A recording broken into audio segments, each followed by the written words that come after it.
not going to see your lovely face. And if you lean on the table, it's going to shake around. Yes, dear. Yes, dear. Whatever you say. Happy birthday, Regina. Happy birthday. And we're here for a party. Hi, Dina. Oh my gosh, Dina is joining us from Fun and Frolic.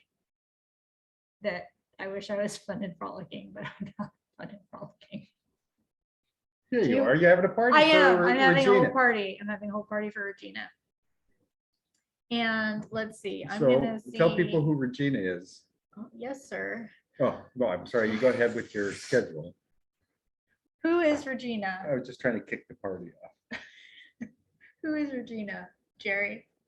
Regina is my liver, my new liver, my transplanted liver. You want me to tell the story? Well, That, how did it get to be Regina? well, originally, I felt that my new organ needed a name and a personality and all that stuff. Yes. So originally it was going to be Reginald, Yes, Reggie, Reggie. a very aristocratic name. Yeah. And then my donor turned out to be a female. So instead of Reginald, it became Regina. Regina. And that's how Regina. So when you hear all the talk about Regina, it's actually talk about my liver, my new liver. The liver. And that. So just going back to housekeeping, because Jerry got super excited about the party part and wanted to get into, all the things that I wanted to talk about. But we are having Ask Jerry segment. And so if you, let me make sure the little chat thing is on. If you pop into the Zoom, I know I can see, hey, Carrie, how are you? Where do you see that? Well, I know this is Carrie. Oh, okay. I just happen to know that Okay. it's Carrie. And so you guys can ask questions for Jerry. We're going to do a little Ask Jerry thing.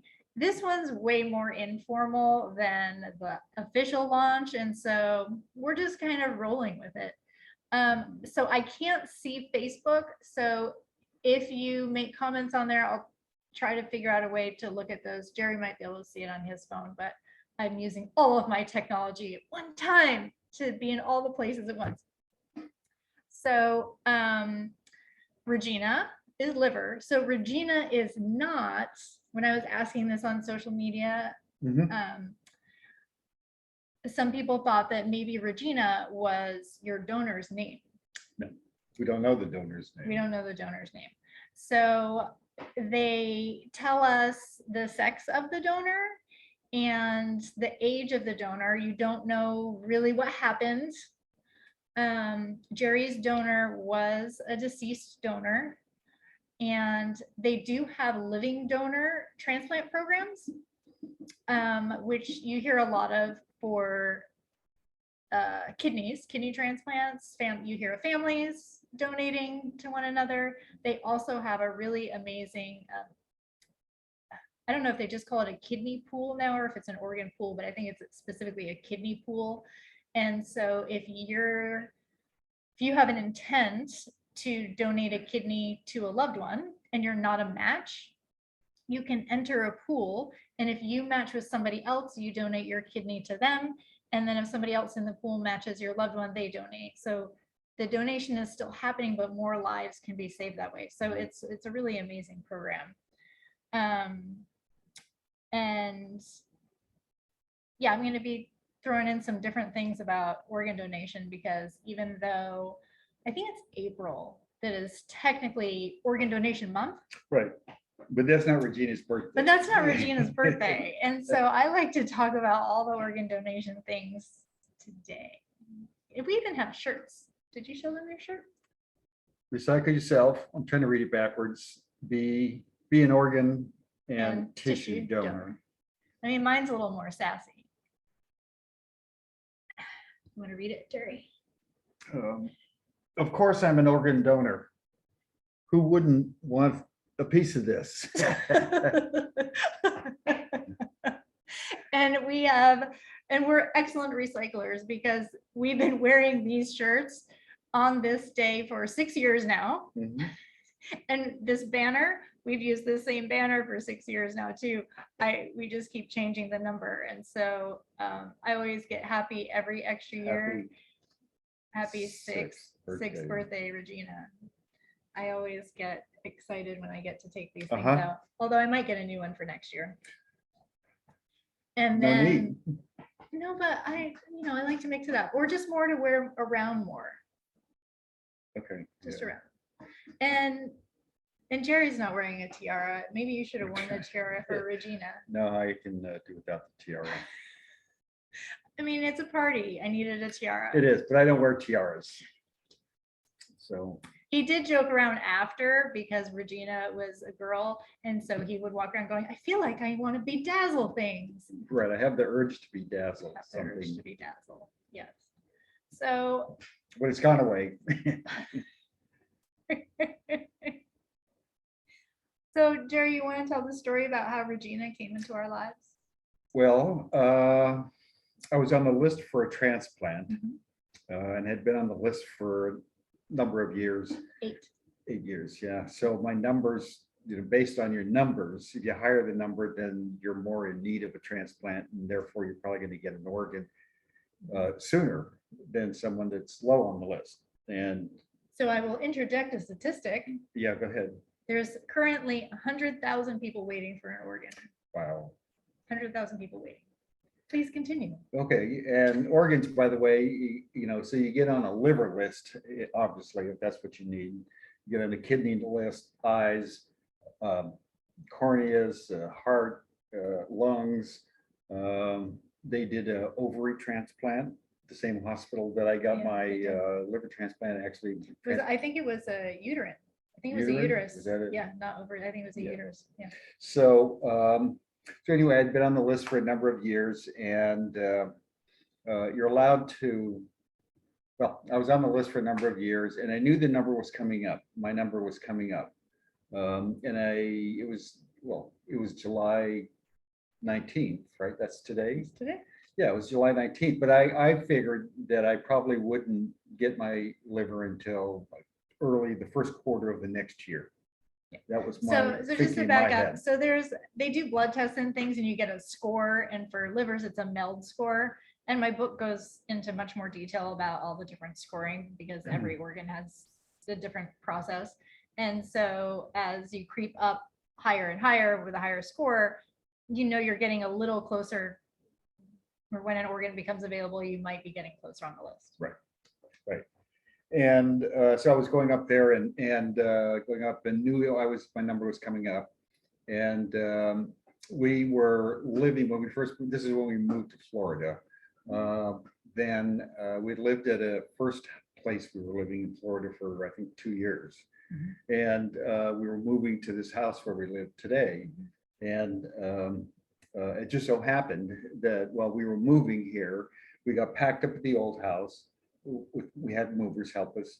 And then we got over to the new house, and they were in the process of unloading the truck. And, I'm going like, oh, that goes in this room, and that goes in the bedroom, and that goes in the kitchen and stuff like that. When the phone rang, my phone rang, and it was my coordinator at Cleveland Clinic, Karen, who said, Jerry, we got your liver. We got a liver for you. And leave me alone. And I said, Shaking. I was talking to the phone. Well, I'm right in the middle of moving right now, literally in the middle of moving, and said it's really not convenient right now. And then I overheard. I hear him say it's not convenient right now. I say, open the sliding glass door because he's on the patio. I say, who are you talking to? Karen, yes. Karen, my transplant coordinator. Karen at Cleveland Clinic? Yes. Yeah. What does Karen want? Well, she said they have a liver for me, but we're moving and it's not really convenient right now. And that's when I took the phone. I took the phone away from his ear and I talked to Karen. Yeah. I said, Karen, how much time do we have? And Karen said, 15 minutes. And if I don't hear back from you in 15 minutes, needs to go to the next person on the list. Right. And so we had a little chit chat. Me and Jerome had a chit chat, and we knew this was our liver. We chit chatted, and we called Karen back in the allotted time span. Now, to overlap stories, because we knew we were getting a little closer on the list, people kept saying, because we were moving and all these things going on, people kept asking, when is Jerry getting his transplant? Obviously, it's not something you know, you don't schedule it. I mean, you do hear about that, you see in movies. I mean, you get a call and you go now. And I just kept saying, as long as it's the day after we move, we'll be fine. And I probably said it 50 times, at least. And I just, the exact sentence, I said it over and over and over again. And so we received the call on July 18th. And he went in for surgery at 7 a.m. on July 19th, today, the day after we moved. The day after we moved. The day after we moved. It's, So the good news is I am fine. it came true, It came true. what you wanted. You Came asked for after the, right after the, The day What'd you after, say? How'd the you say day, it? if it's the day after we as long as moved, it's the day after we moved, We'll be right? Which fine. it was. it was. Turned out to be, I kind of wish I'd asked for a week or a month, yeah. but I didn't really know that I was being listened to. Uh-huh. That my wishes Now you would come know. true. Right. And so, sometimes there's things you can kind of pass off as a coincidence, but this one was pretty specific. So it changed my outlook on a lot of things. Uh-huh. And I felt terrible. We had to go to, so it was the afternoon we got the call. 4 o'clock maybe. I remember the sun was still out. And then we had to report at midnight to the hotel or to the hospital. And they actually go out and harvest. Cleveland Clinic, where I got my transplant, actually went up and saw the organ and harvested the organ, as they call it, and removed it from the body. They made sure that it's a good liver. It was viable. Yeah, and stuff. So you really don't know. I mean, you really don't know. You have strong suspicions that this is going to happen and stuff like that. So they actually prep you for surgery, and you still don't know if it's viable or not. So there's a lot of stories that are out there, and people, they get the call, they go, they get hooked, they're in their gown, they're in their IV, they are ready to go into surgery, and then they come in and say, we can't use the organ, and they send them home. Yeah. So we are also really lucky that that didn't happen to us. Yep.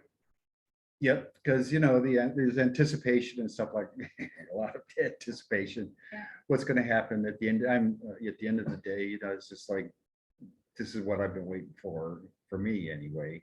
This is what I've been waiting for, and they're going to knock me out, and it's going to happen. I'm going to wake up with a new liver. So, which is what happened. I felt sad. I felt terrible actually, because the house was full of boxes. So many It was like, boxes. the movers had moved in and we were hustling them to finish it up. I knew where I'm going, got the call, knew I'm going, get it in the house. Don't worry, wrap it up because I got to leave. Yeah, just throw the boxes anywhere. Right. Don't care where they go anymore. Before it was, yeah, do you think you can put the dresser on this? Can you move it over a couple inches? Like, that's where we were. And it went from that to just throw it in the house. Get it off the truck. And that. So I felt terrible for poor Erin because we just moved. Her husband's in the hospital with a major surgery. And when she come to visit me, then each night she had to come home, or when she came home, which turned out to be each night, there was nothing but boxes, and so, Cats. and the 2 cats. Three. That's right. We had 3. cats. 3 cats. And, and I was blissfully drugged and asleep. So it didn't bother me. I saved boxes for you, You did. to unpack. You did. I saved lots of boxes. For years, we kept boxes. Well- There might actually be one behind this. I still remember when I got home after the transplant, that all I could do was, the whole day, I only had the energy to unpack 1 box. Well, now That's what I could do. That was my energy level. And then I'd, go back to sleep. Yeah, and that would have been after Craft versus Host and all After that a while, stuff. yeah. So that was at least a month after the transplant. Yeah, so let's see.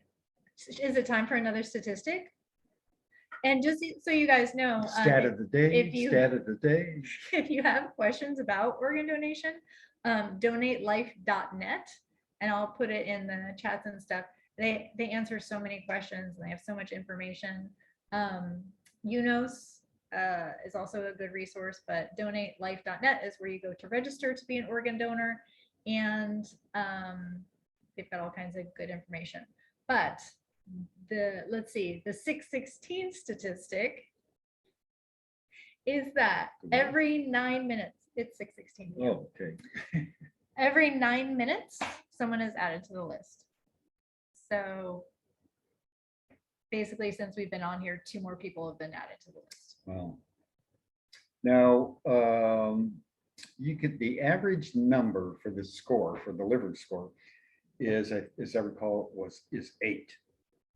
That's for a healthy person. Right. A healthy So person yeah. has. So yeah, a I'm MELD sorry, I score of an misspoke. It's not that. So a healthy person is an 8. I think the highest number is 30, maybe 30-ish, 32. And if you're up that high, you are definitely on your deathbed, because your liver isn't functioning, and it's really, you're in dire straits in that. And I think at the time I was Hi, Dana and Christina. I can't tell which one of you is there, but I can see you. And I think at the time I was transplanted, my numbers were around 23. Is what No, what I think you recall. were, I wrote it in the book. 24? No, you were like a 48. I think. No. No?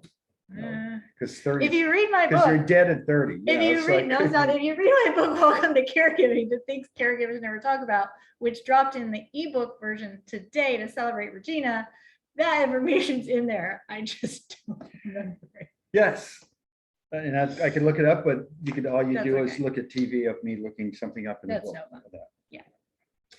So anyway, so my numbers were elevated in that, and some people, and what got me on this was that 2 people got on the list since we've been talking, is that you can get on the list and still have a low number. I had a surgery where they took out all the bad, the tumors in that, and the cancer out of my liver first before I had to get transplanted. And then after that, my number dropped to 9, 1 above normal, and that. And then over time, it progressively got worse, and the liver function got worse, and so my scores went higher, and that. Yeah. So. And let's see, So that's what it was. I'm doing a little Facebook pause. I saw, let's see, hi Myra and Anya. Hi Anya, how are you? Thank you guys for joining us tonight. We're just telling the story of Regina on her birthday. It's her 6th birthday. And we're doing a little Ask Jerry segment. So if you guys have We're questions. asking Jerry now, okay. Yeah, that's all. Okay. Oh, did you not know that? Well, I didn't know when it was, but. It's anytime. People can ask. I mean, this is the chill zone birthday. Okay. So anybody can pop in a question anytime, either on Instagram. I think I can manage all 3: Instagram, Facebook, or Zoom. And then we'll This talk. is Zoom. That's Zoom. This is That's Zoom, Instagram, and we got Facebook on your phone. Oh my goodness. I know, it's everywhere. So after Jerry had his transplant. May I interrupt you for a second before you go on? Yeah. And Erin, what a coincidence that Regina's birthday and the electronic copy of your book happened on the same day. Oh, that's no coincidence, Jerry. It's for sale now? It actually was on pre-sale, but it dropped today. So if you purchased it before today, it automatically appeared on your Kindle. But you can go to Amazon and either buy the paperback version or the ebook today. They're both there. Oh, so the people that bought the book already get a. No. Oh, I thought that's what you said. No, you can buy either one. Oh, you can either buy in okay. paperback or you can buy electronic. Okay. Because some Cool. people like to read on the Kindle. So Yeah. I try to meet all the demands. I try to listen to the people. Well, I think all we need next is maybe a speaking book, A speaking book? a voice book. What do you call A voice book. them? So you can listen to it in your car. Oh, like an audio book? Audio book, yes. Don't give away my secrets. Okay. So Regina, thank you, Gary. Yes, Sorry to audio. No, it's okay. Audio. So Regina, we came home after the transplant with Regina, and we were good From Cleveland from Clinic Cleveland Clinic in Weston, in Florida. Weston. Jerry got home, he was in the hospital. I think it was about 6 days Mhm. because they get like day 2, they're like, get up, walk around. They want you moving and out, which is good, And poop, which is good. right. And oh gosh, I don't even think you were home for a week. Again. Have you Um, read this book? I have not only, yeah, I've read it, written it, rewritten it. Every chapter, huh? Yeah, Every word. every word I wrote in that book. There was no ghostwriter in that book, just so you all know. I wrote every word in that book. And Jerry got a fever, which is never great. And they had like home health. There was an aide that came to make sure I didn't kill him. So they came every day. On purpose, yeah. In any capacity.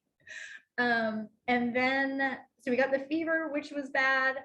And then you got the rash. Yes. Yeah. You got a rash on his torso. Had it gotten to your torso by then? I think it was torso first, wasn't it? Yeah, I think it was torso first, and then his hands. Something kind of like this that I've got on my arm. His hands, and I think the feet didn't really kick in until we got to the hospital. No, it did, because we got in trouble because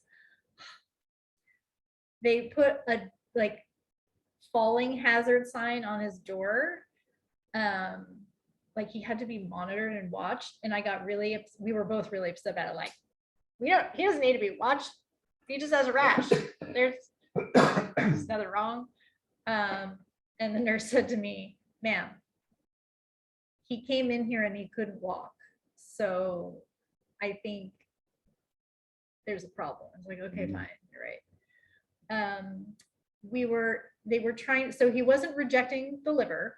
So that's good. They narrowed that out, but they didn't know what it was. Right.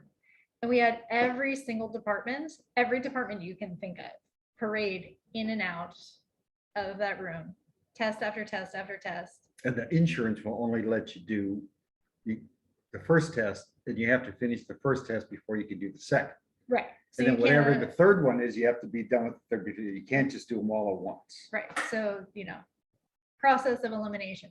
So finally, I think it was week 3, he was back in the hospital, because total you were there for a month in the hospital, and it was down to 2 different conditions. And Jerry was drugged. He was out of it. He had no idea what was happening. His eyes were like open. Hey, Myra.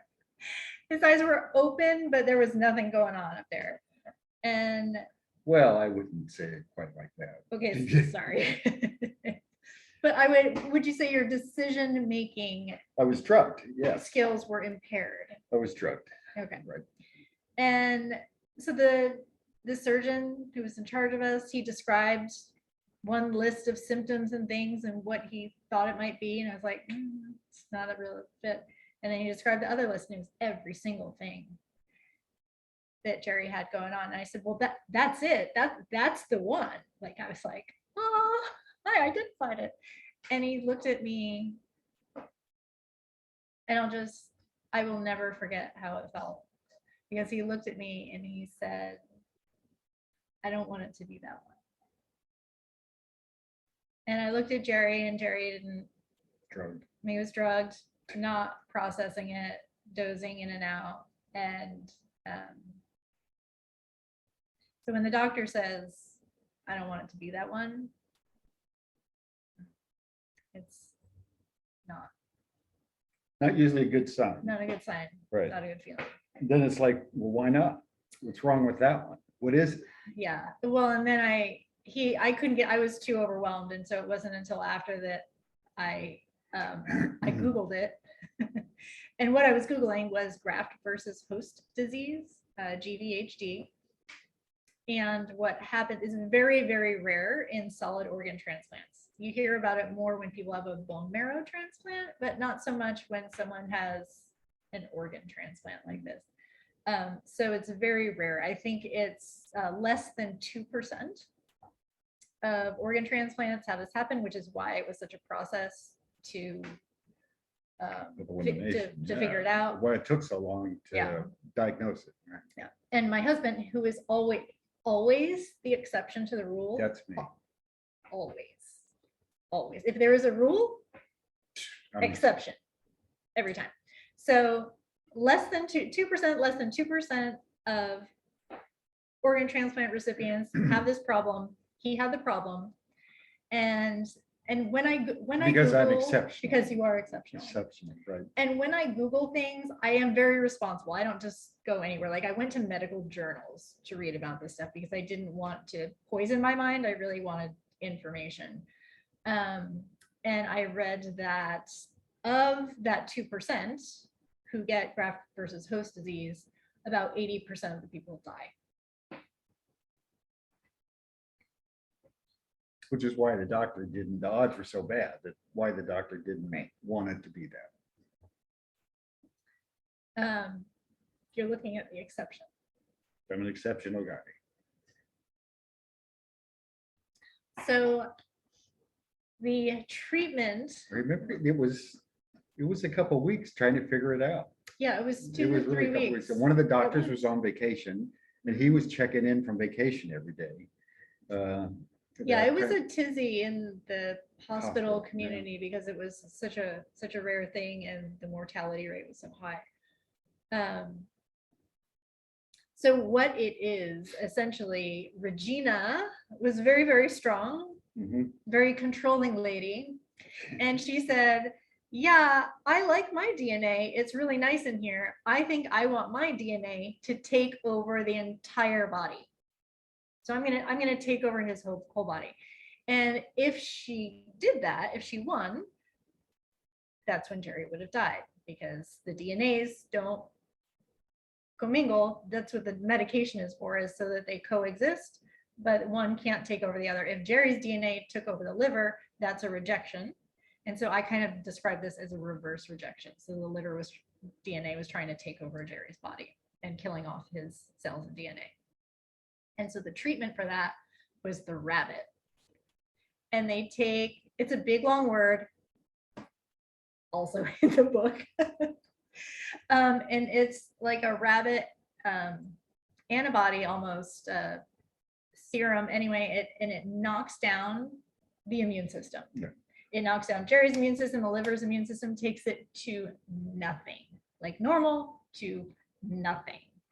And then you slowly build it back up. And it's so powerful, they only give you that dosage every other day. So that was why the hospital time was extended. And then he had no immune system, so like he couldn't go outside.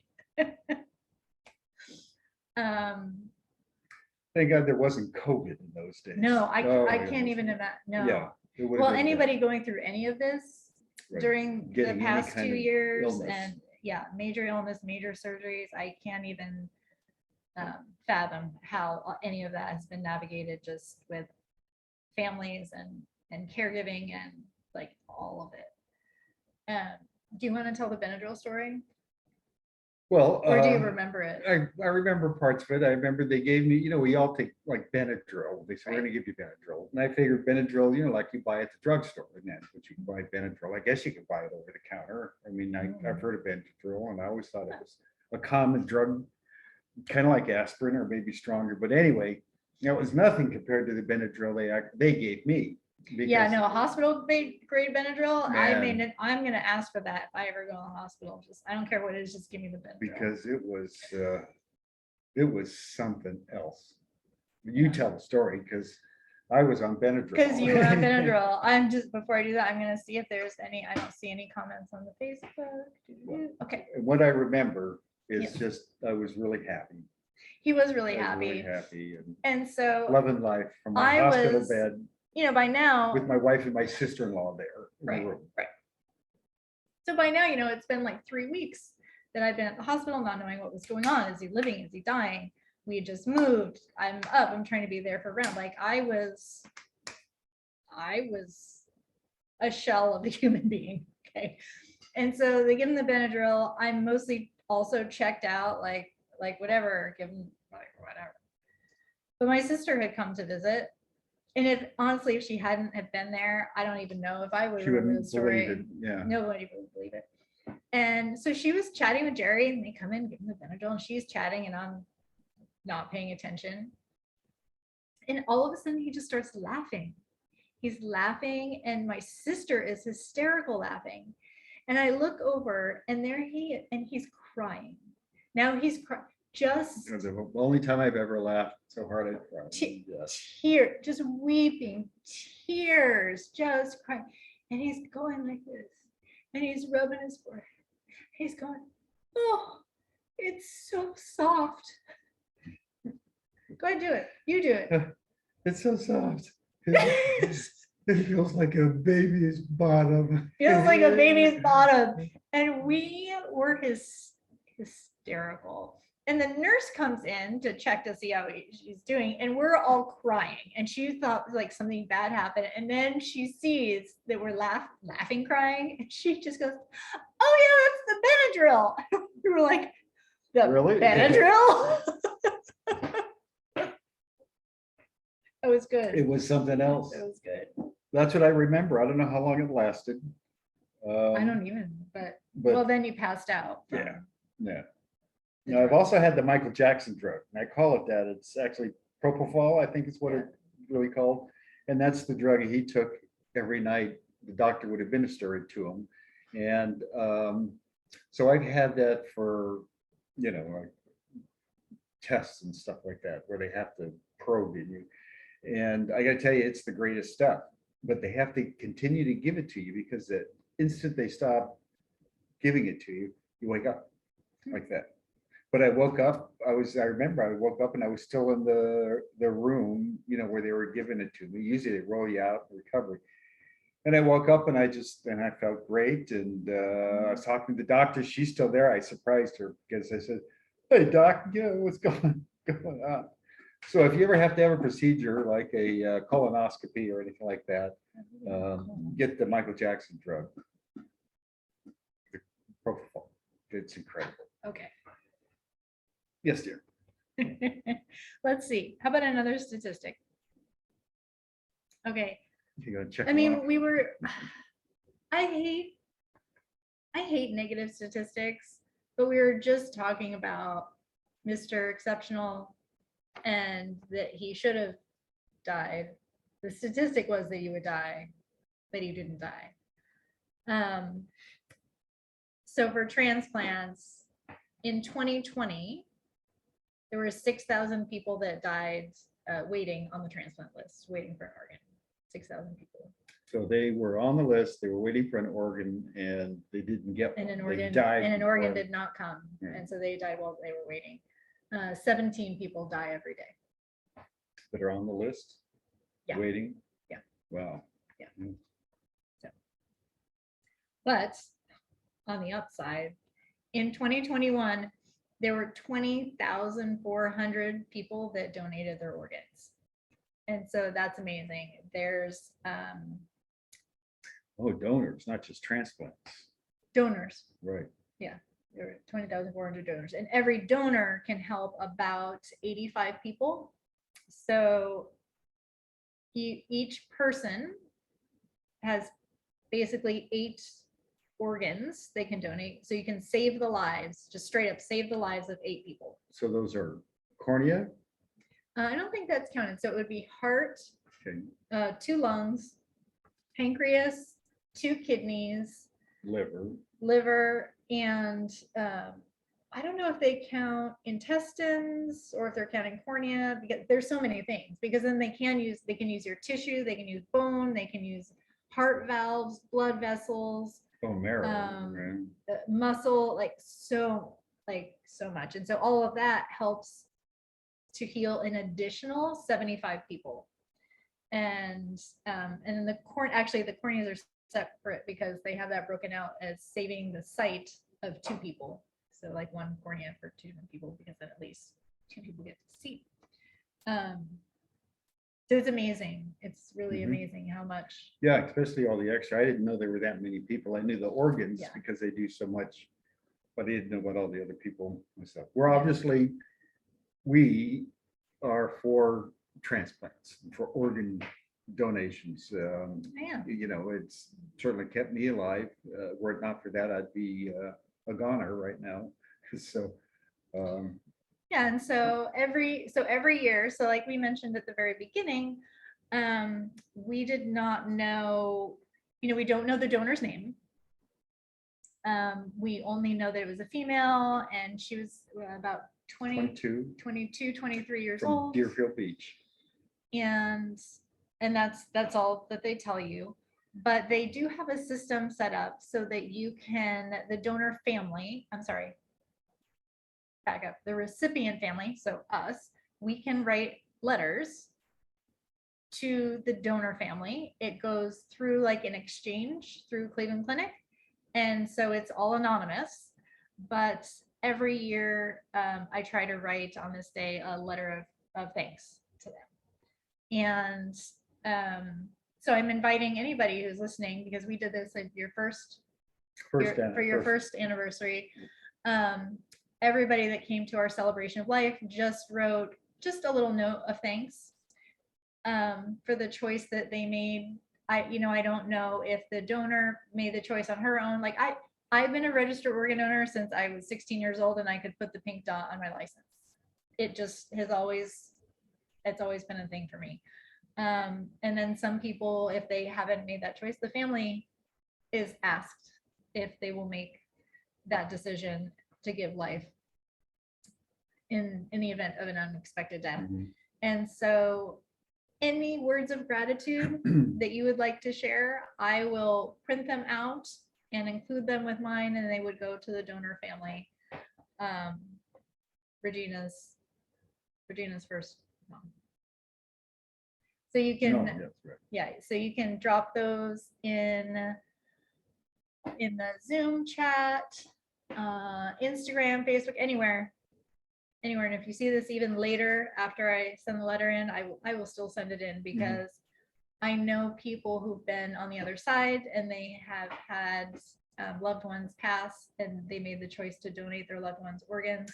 Right. And some haven't heard. One of Never those heard. people worked there at Kai's, remember? I do. Yeah. Yeah.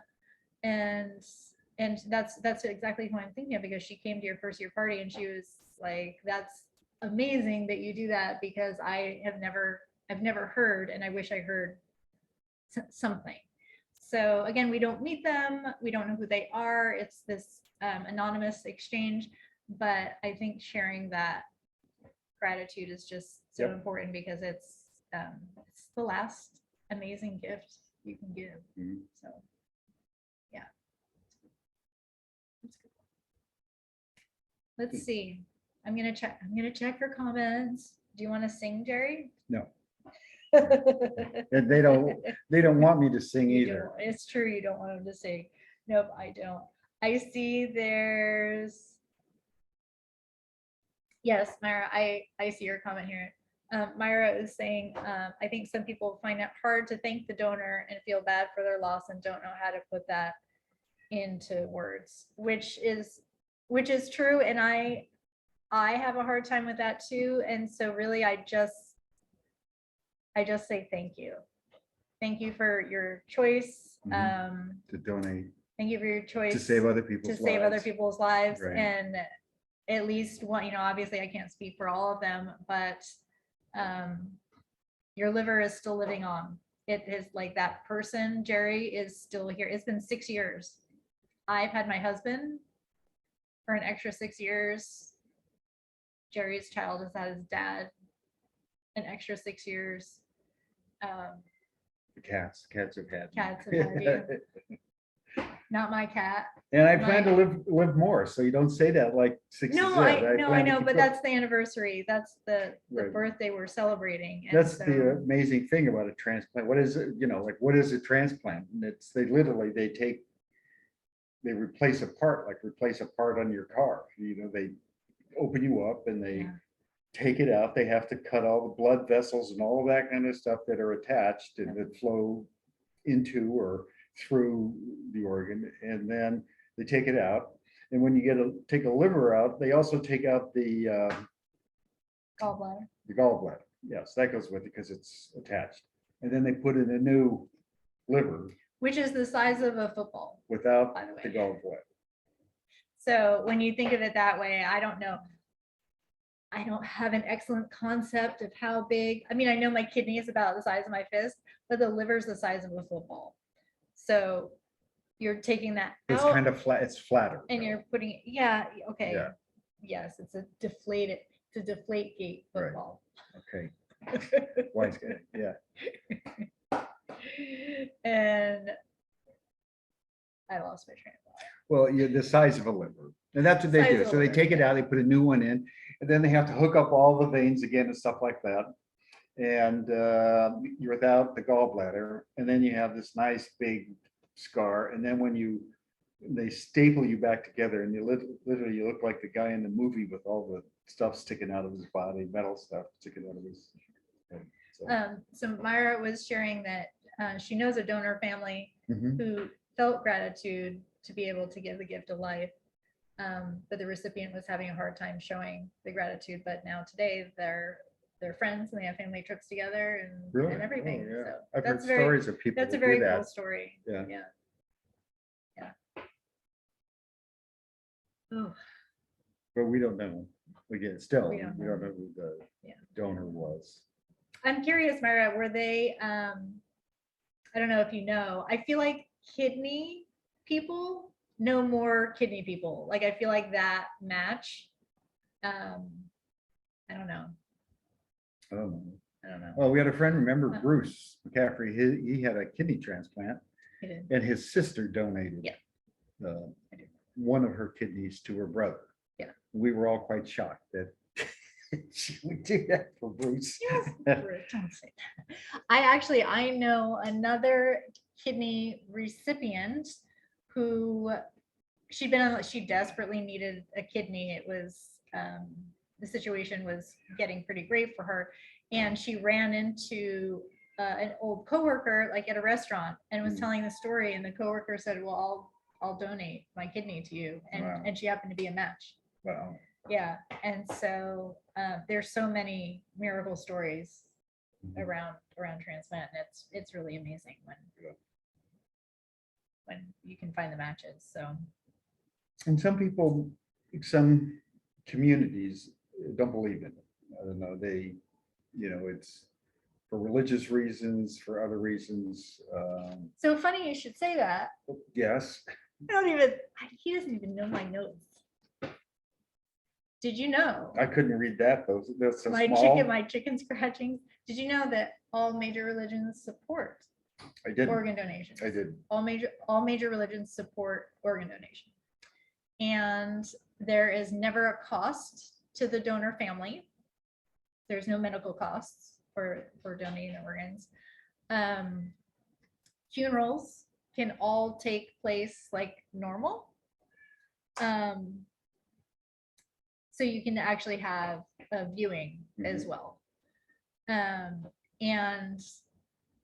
it's funny. I mean, some of these questions, I guess when you're 16, you don't always think of these things either. Yeah. But a question that comes up a lot is, if you're registered to be an organ donor, do they make different decisions on your care if you're sick?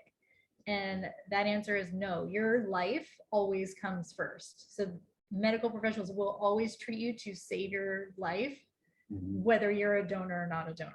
Right. And then And if you that's die, really, and then if you die, Yeah. yeah. or Yeah. when, because we're all gonna die. And I always tell people, because some people say, oh, I have this or I have that or whatnot. Nobody would want mine things. Yeah, that's true. But I always say leave it up to the medical team, because they go and they look at the organs, and if it doesn't work, like we were talking Yeah. about, if it doesn't work, They harvested. then it doesn't work. But to have that opportunity to save 8 lives, to give sight to 2 people, to help heal an additional 75 people with heart valves and tissue and bone and blood vessels and muscle, all the things, tendons, like everything. And my It's- donor had hepatitis. She did. So we took the liver, and because I would accept, they give you on the list, they give you an option, you can check the box if you'll take, only a clean liver, or will you take a hepatitis liver or whatever. there's a couple boxes, and I said, yeah, I'll take a hepatitis liver, because what they do then is they implant the liver, transplant the liver, and then they treat the hepatitis after it's in your body. Mhm. And it worked, it all cleared up, and now. Yeah, now that they can cure hepatitis, it used to be a bigger thing when you couldn't, but now that they have Right, treatments that can cure it, Right. that's, I did it with pills. Some people had to have, in the old days, they had injections, and the hair would fall out and all kinds of stuff. And yeah, that's good. at my time, we just treated it with pills. Yeah. So it was pretty painless. Speaking of pills, do you know how many pills you take? I'm today? down to about, including 2 vitamins, I'm down to 12. Okay. And when you started, it was like 19? 20, no, it was over 20, it was 22 or 24, something like 24 that, a pills day. A day. A day. Yeah. And the anti-rejection ones he has to take for the rest of his life. Mhm. And then there's just a host, some of the ones that you take now are just like regular 70-something people kind of Well, pills. I don't know about that. Well, like you One take is, something for your cholesterol. That's not related to your yes, transplant. you're right. You're right. There's a statin for that. There's a Flomax, for prostate issues that's related to men with older age. Then I take 3, To tell them your whole prescription. my and whole shit, you medical don't want thing. to. Yeah, then 3 of the transplant pills. To Yeah. go with 1 in the morning, 2 at night. Yeah. And some other stuff. Yeah. Because sometimes one of the pills has a side effect. So then you have to take a pill to combat the side effect of the other pill, Pill. right? And that's why it got so bad with so many, is because I was taking all these pills, and my body was really in bad shape to kind of fight everything off, that we had to supplement it with medication that would, counteract the side effects. But so my goal in life is to keep whittling that down as much as possible. If something's going on with my body, like my cholesterol, thank you, my cholesterol, we try to work on diet before taking another pill. Yeah, so that's the idea, to try to whittle that down. We try. Okay. I don't know. Let's see if we got any Ask Jerry questions. Doo-doo-doo-doo-doo. Yes, I had to give up my career in the Heart, national. yes, in the I National forgot about the Football heart League. transplant, Myra. Let's see. Hi, Rizal. How are you? Rizal has a question. If you she said, if I've opted to be an organ donor on your Florida license, do I need to fill out other legal paperwork, or is that enough? If it's showing on your driver's license, so I think you can double check it at donatelife.net. But if it says donor on your license, that's enough. Personally, I have it written in my will, and I think it's in my advance directives that I want to be an organ donor. So there's no question. There's no question for my family. No one, although everybody should know, because I got shirts like this. And I know too. And he knows that I want to be an organ donor.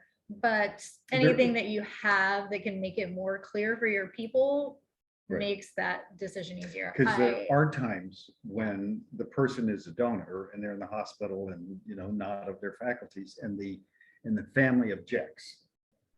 Right. So yeah.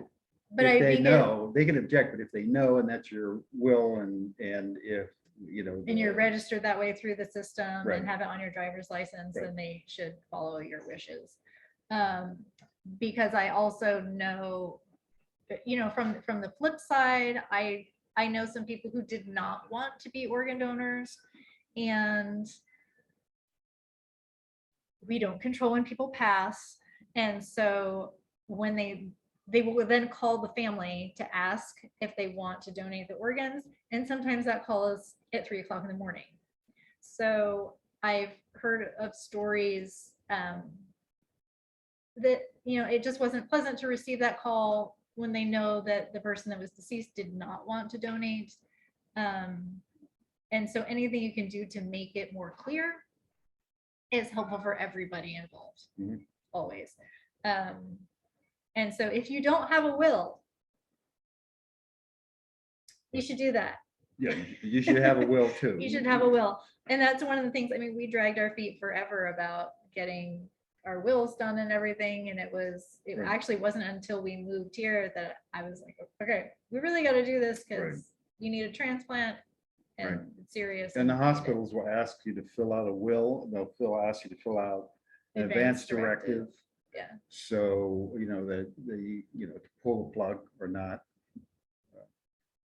DNR, do not resuscitate, those kind of forms you'll have to make decisions and sign them. So, And that process, that was much more emotional than I thought as well, just doing the advanced directives, because there's different tiers of care. And so to try to make those decisions is emotional, and doing things that you want to do, what I want to do might be different from what Right. Jerry wants to do. And, but being able to have the conversations so that your loved one knows, and doing it before people are sick is helpful. And remember, you can always change it. You can, it's not like once you decide today, you can't change it. So you can get your affairs in order and then mhm. update. And doing it before crisis, Is so better. there's clear thinking and that, so. Yeah. It's amazing. They'll even ask, do you want water, but no, shall we give you water, but no food? And it's kind of like, what? Yeah.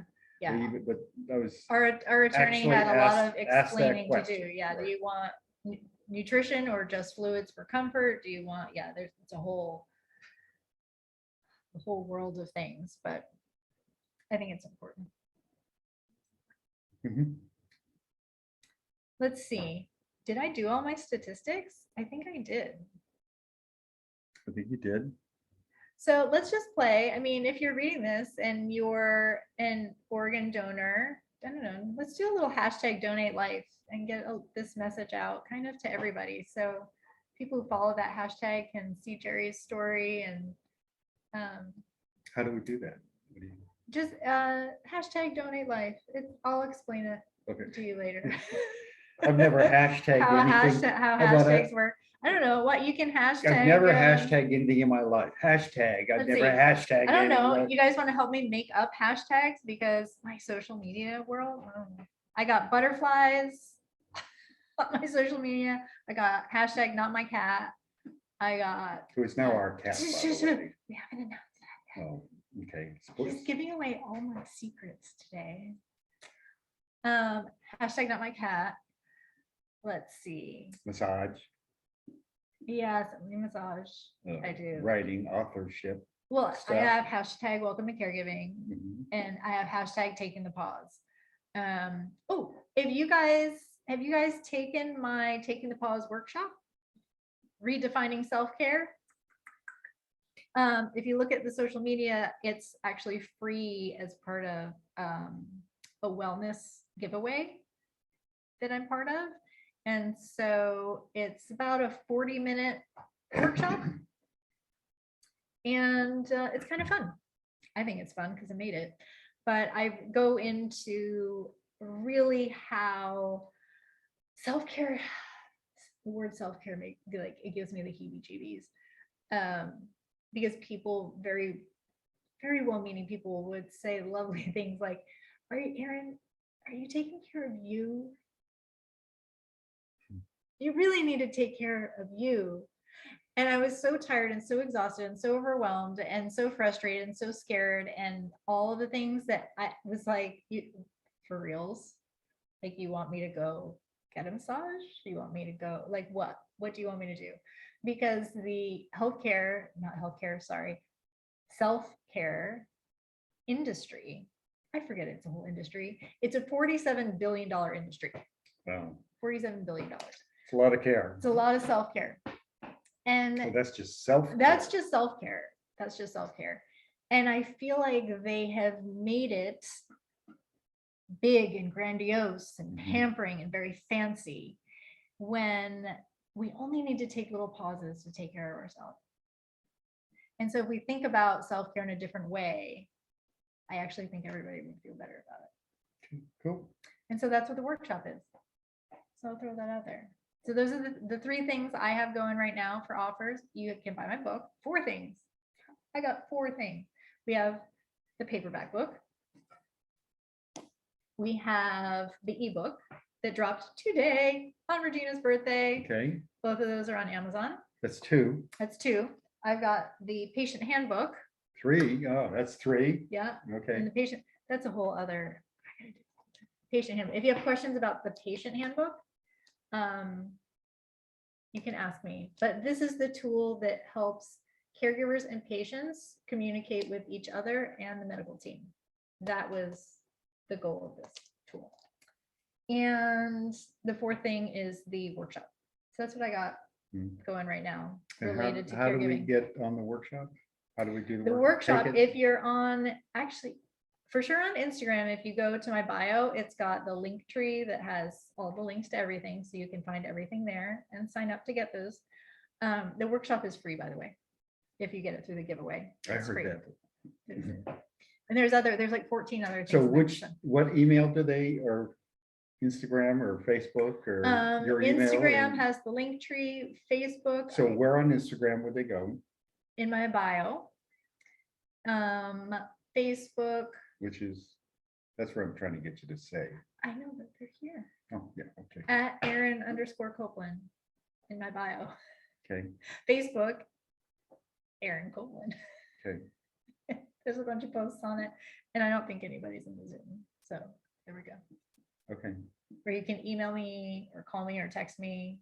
I don't have the trained messenger pigeons working yet. Hmm. I'm working on that. Maybe one of the butterflies. yeah, I can notes by butterfly. No, just being the silly. link is like, right, just a little. link. Right. Okay, let me see if we have Any more questions? any. No. Or am I gonna get more. away I was easy thinking tonight? You're getting away easy. Good, I can use a cigarette.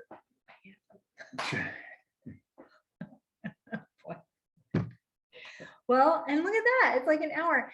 Jerry never know. He doesn't ever think I can talk about I know you can talk. stuff. Heard it. I I know live you, with you. you don't think I could talk long enough. Right, right. Well, the book launch was a long time. That was 3 hours. That's true. That was a 3-hour thing. And I actually did almost run out of material. Jerry saved me because he came to sit by me. Mhm. And then we got to do, Disrupted things. we yeah. kind of did, and he was touching things and shaking things. And I was going, Jerry, stop it. Right. Stop it, Jerry. Stop Do it. you want to tell that story? No.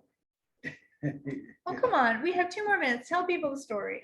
Well, the story is that when I was a little boy, I was out with my parents, and I forget how little, I think maybe 8 or 7 or something like that. And someone came up to Maybe let's make you 6 because it's Regina's 6th birthday. So you were 6, and somebody came up to me and said, "Oh, hi, little boy, what's your name?" And I said, "My name is Stop It, Jerry." And this I heard, I didn't remember it because I was so little, but my mother told me that that's what I did, and that was my name. Stop It, Jerry. It's still his name. Still my name. Because I'm exceptional. Because you are exceptional. All right. Exceptional. All right. So let's talk about the liver. I'm tired of talking about me. Okay, what else we got? I Um, think we did I mean, Regina's doing great. Yeah, here we go. Regina's doing amazing on her own. The old liver left behind some residual nonsense that we monitor. Mhm. But I had a Regina's doing, scan today and got the results back Mhm. clear, yep, for transplant anniversary, Jerry went for scans. right? So, yay. And he does his labs monthly. He takes his Once a pills. month, I take my He pills, does. right? Hey, Tony, how are you? Yeah, so clear scans, take your pills, do your labs. You're a registered organ donor. Yeah, I'm a registered organ donor. If you want to be an organ donor, go to donatelife.net. what if they've ever given the same organ to somebody else again? That's a good question. I don't, I might try to find out the answer from that, about that, and put it in the group. So Jerry is asking, like, Regina, When I die, when yeah. Jerry dies, if Regina can be transplanted again. I don't know, I kind of wouldn't see why not. Yeah, 'cause especially she's seeing how, functioning. yeah, today, 22 and 6, so today my liver is 28 years old. Much younger than Right. than me. Yeah. So there's a lot of good years left in my liver, and I think it sounds like it would be medically possible. I don't know. We'll Sometimes have to with, find out. sometimes with surgeries or scar tissues and things like that, because like I Yeah. mentioned, they have to disconnect all of the veins and the blood flow and all of that, then connect it again. And sometimes this scar tissue forms, and then that becomes an impediment to a surgery or something like that. So other than that, I don't know. It seemed like it would be theoretically possible. We'll find out. We'll find out for the people. It was in the closing thing.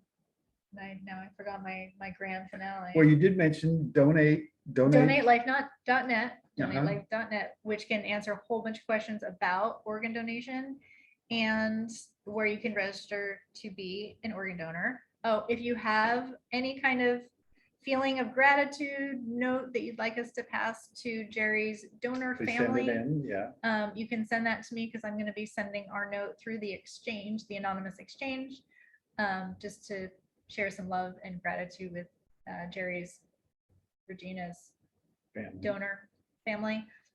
And again, that's anonymous, so it doesn't ever include Jerry's name or my name. It's just sharing the love. That's what it's about. All about the love. All about the love. All about the love. All right. Thank you, everybody who came and joined us for this virtual celebration. Oh, I didn't even get to use my pom-pom. You want a pom-pom? Sure. Happy birthday, Regina. Happy birthday. 6 years. Yeah, We love yeah. you, Regina. You can turn it off there. Okay, he's done. Thank you, guys. And if you have any other questions, I'll be checking it. Feel free to ask. We will answer. Okay, bye. Okay, Bye. goodbye. Okay.